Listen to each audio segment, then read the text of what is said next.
Hello and welcome to Gimp editing techniques. This video is focusing purely on the editing side of things. Now, I've explained before in episode 1 of Gimp that I don't select images purely based on high graphics and EMBs.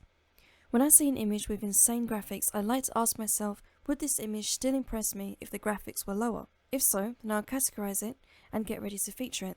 As I look for the images, sometimes I see various shots taken with quite low graphics, and I wanted to show you all some really nifty techniques used in Gimp that can really spice up a photo that's lacking in the graphics department. Okay, so we're going to start with this image today. There's two that we're going to look at. The first thing we're going to do is we're going to select the free select tool, and we're going to gently go around our subject here. It's not that important to be accurate, as long as we're near the subject is fine. Okay, so we're going to go to select and we're going to feather, and this will just blend in whatever changes we make here into the background.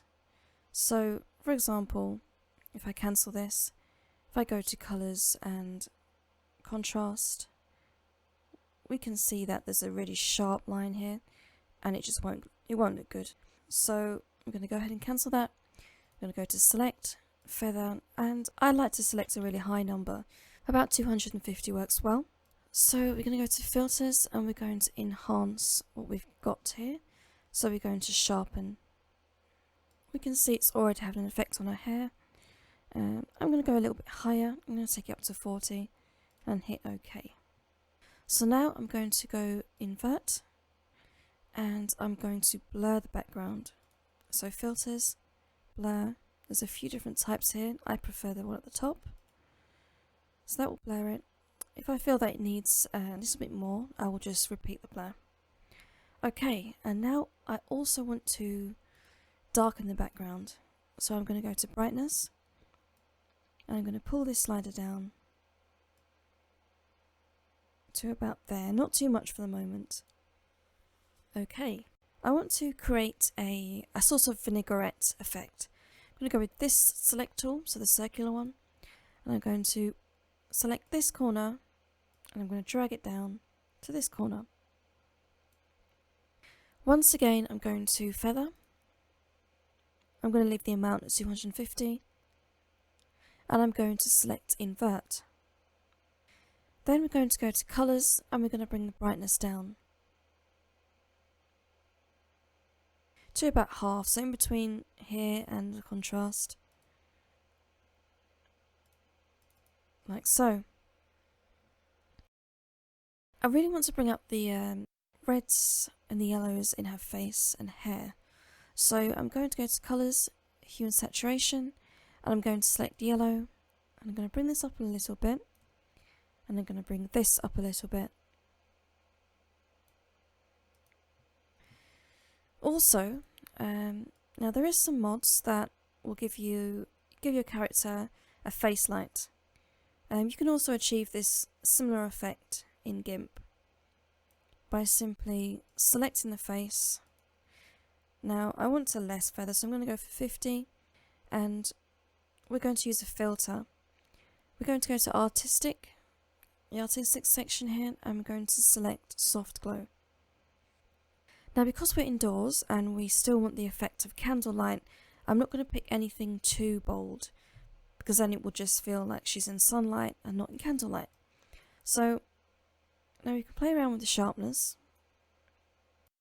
which is how sharp it hits her face. So we're going to go for something quite sharp because it's candlelight, so the lighting should be quite sharp on her face.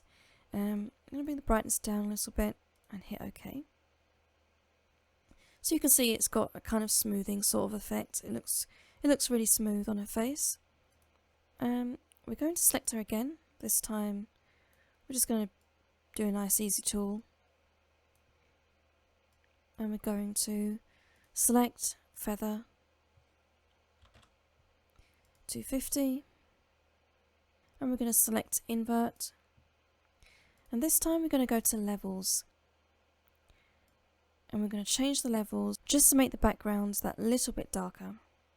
Okay. And I think that I'm just going to add a little bit more darkness, tiny bit more, and bring the contrast up a little bit. Okay, and that's the finished image. So not too much editing, just to bring out the image a little bit more. Another thing that's worth pointing out is it's better to do all your cropping in-game. So move around the camera and make sure you don't have to really do any cropping when you get to the editing side of things, simply because however you crop this image, it's going to look more pixelated when it's maximized to full screen.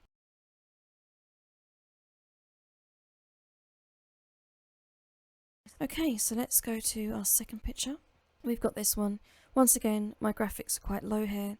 You can't really see the textures very well on the robes here.